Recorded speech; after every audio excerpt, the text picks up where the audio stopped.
don't know about you, but at this time of year, after a lovely winter walk, all you want is a nice warm drink. So in this brand new show, we're going to take you to 12 different destinations. We're in search of the perfect cup of tea, so we're going to visit tea shops all across our county, and you're coming with us. Along the way, we shall sample copious amounts of tea and cake. But why are we doing this? To see if anyone serves the perfect tea and scones, of course. Welcome, ladies and gentlemen, to the rather gorgeous market town of Barnard Castle. Now, this is a place which we historically have not given very much attention, but something has happened to Barnard Castle in the last couple of years. There's been some serious regeneration. There's been lots of new shops opened up. There's been loads of tea shops opened up, and so it makes perfect sense that we take our first little journey into this rather gorgeous place. This is Clarendon's.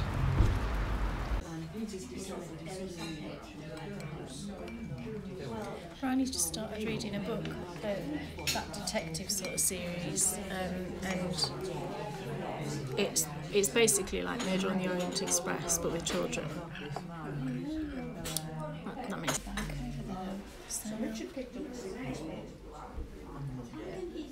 Pretty sure that was a bank.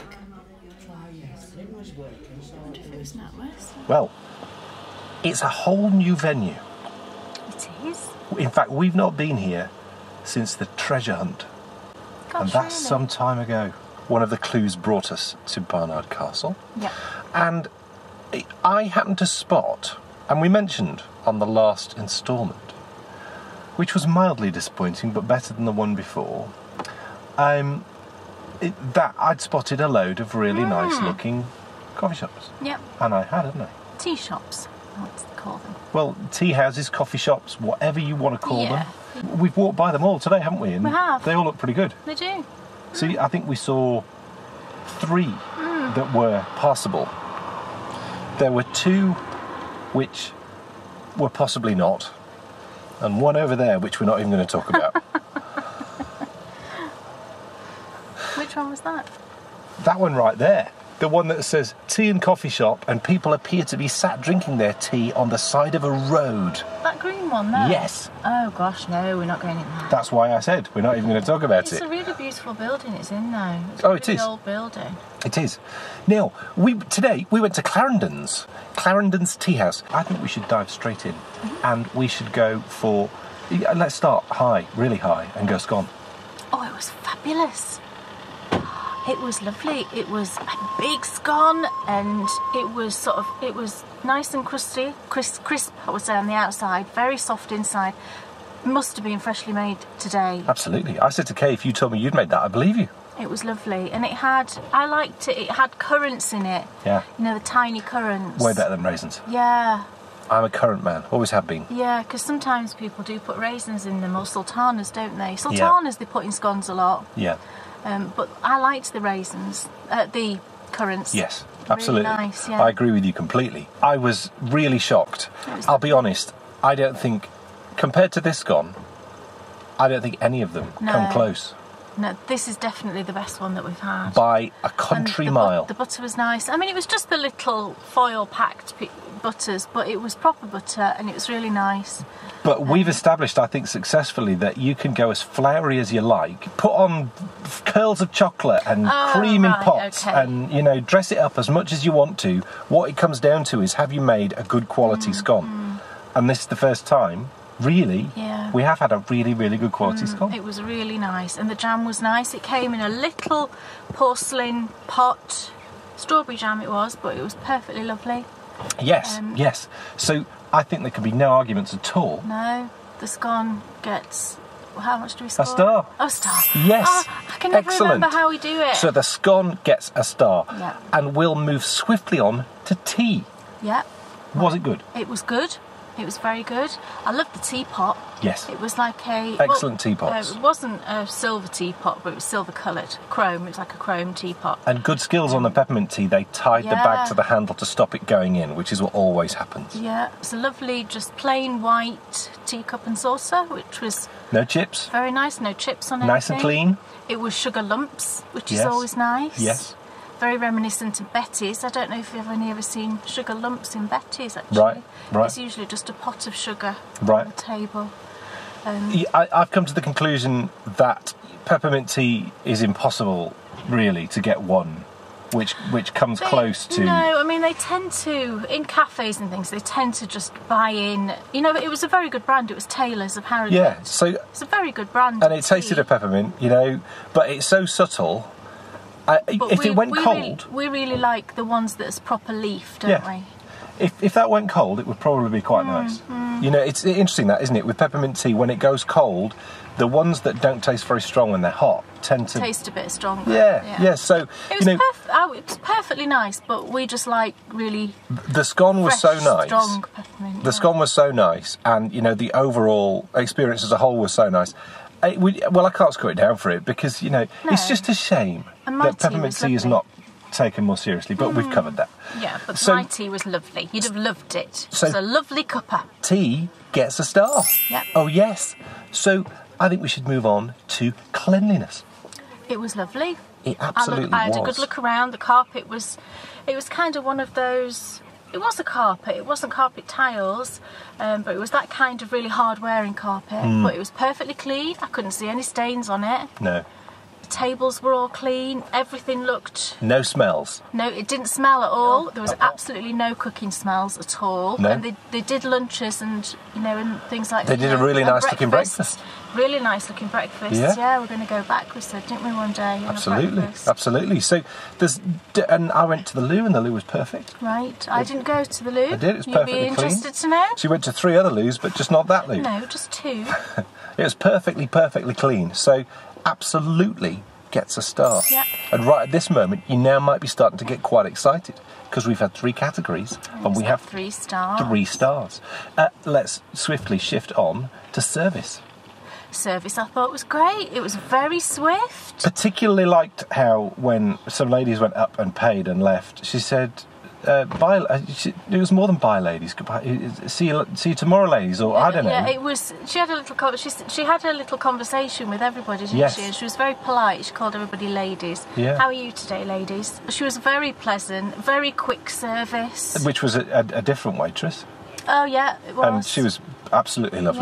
Yeah. And everyone was smiley and looked happy, keen to be there. She came and took away our plates that we'd had the scones on, and she said, "Oh, was everything okay for you?" And she came and took them away at a really sensible time, because we were clearly in the middle of an animated conversation. My hands were moving, and, you know, she noticed I was about to hit the jam, and she came and moved them. Oh, right, okay. I thought that was brilliant. Very clever of her, Thought that was brilliant. Yeah. So, absolutely no arguments at all. No. Definitely gets a star. Yeah.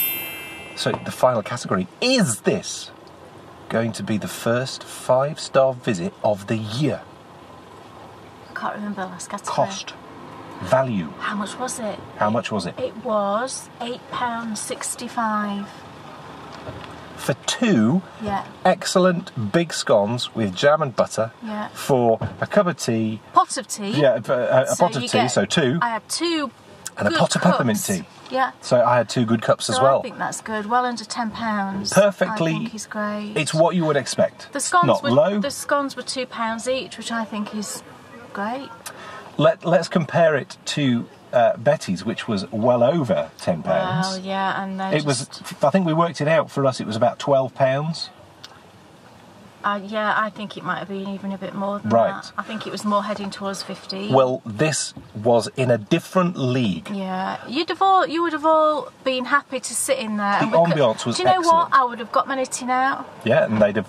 And we would have had flocks of ladies around us. Well, next time we'll do that. We didn't bring our knitting, did we? Next time we will absolutely do that.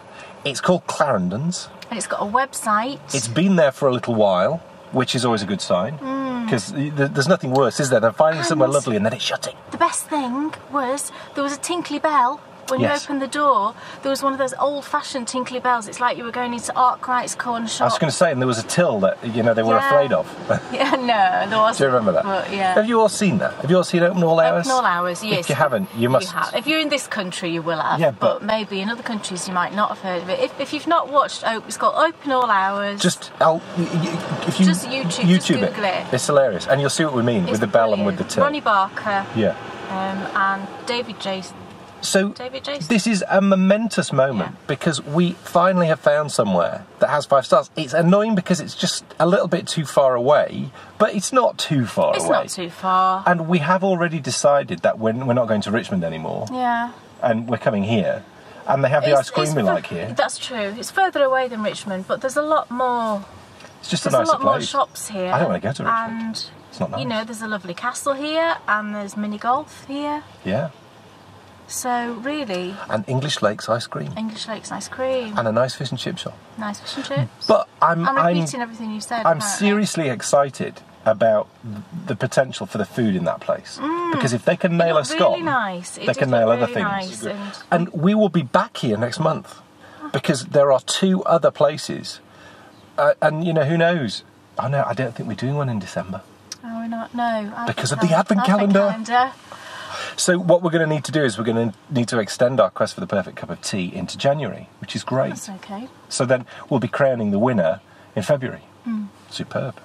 So anybody, I don't know if there was that many of you out there actually that are close to Barnard Castle. Probably not that many. It doesn't matter. Of you, if any of you ever have the opportunity to go to Clarendon's in Barnard Castle, it's definitely the best place that we have ever been into for a cup of tea. Yeah, it had a lovely atmosphere. Other than that coffee shop at the foot of the Spanish Steps in Rome. Well, that was ridiculously expensive though, wasn't it? I think it cost, but it was superb. Oh, it was about €50. I had Redbush in there, and it's the nicest Redbush. It was leaf Redbush. It was mind-blowing. This was in Rome. This was 13 years ago. Spanish Steps. The year before Bryony was born, we went to Rome. But it was the most expensive cup of tea, and we did have something to eat, but I can't remember what it was. You'll have a scone. Something similar to a scone. Because it was a properly English place. It felt like that. It was like an English sort of tea room, but oh my word, I'm sure it was about €40 or something. I couldn't believe it. Do you know what I'm so excited about and I'm so pleased about is we genuinely have not planned this way. And, you know, we're in October and it's the first 5 stars. Right. So isn't that cool? How long have we been doing it? We started in January. No, did we really? Yes. So you know, we started off in January, and you know, every place we've gone to, as you know, has been somewhere completely new to us, and you know, peaking like this, you know, we're putting the pressure now on for the next 2 visits. But I'm really enthused. There's a cool-looking place down there. We only didn't go in because Kay gets very funny about things, and the windows were a bit steamed up, so she didn't want to go in. And then the other place, which I thought looked absolutely lovely, she didn't want to go in because there was no one else in it. But the lady looked lovely. Do you know what I mean, though? People will know what I mean. You kind of... Well, I'm telling you, woman, we're going in there. Well, that's fine. Yeah, I can. I'll just get a bit shy. Do you know if there's nobody in there? So you need to come back next time and see if we can equal... Is Barnard Castle the mecca for perfect cups of tea? I think it is. It was a lovely looking building as well, you'll see. It was a really lovely looking building. And it had a little gift shop upstairs, which I didn't go into, but... I firmly believe that we have found the epicentre of tea in the UK. Really? Forget that, Europe. That's a bold claim. I'm making a bold statement right now. If you want a good cup of tea, come to Barnard Castle. Right. And on that note, we shall say goodbye.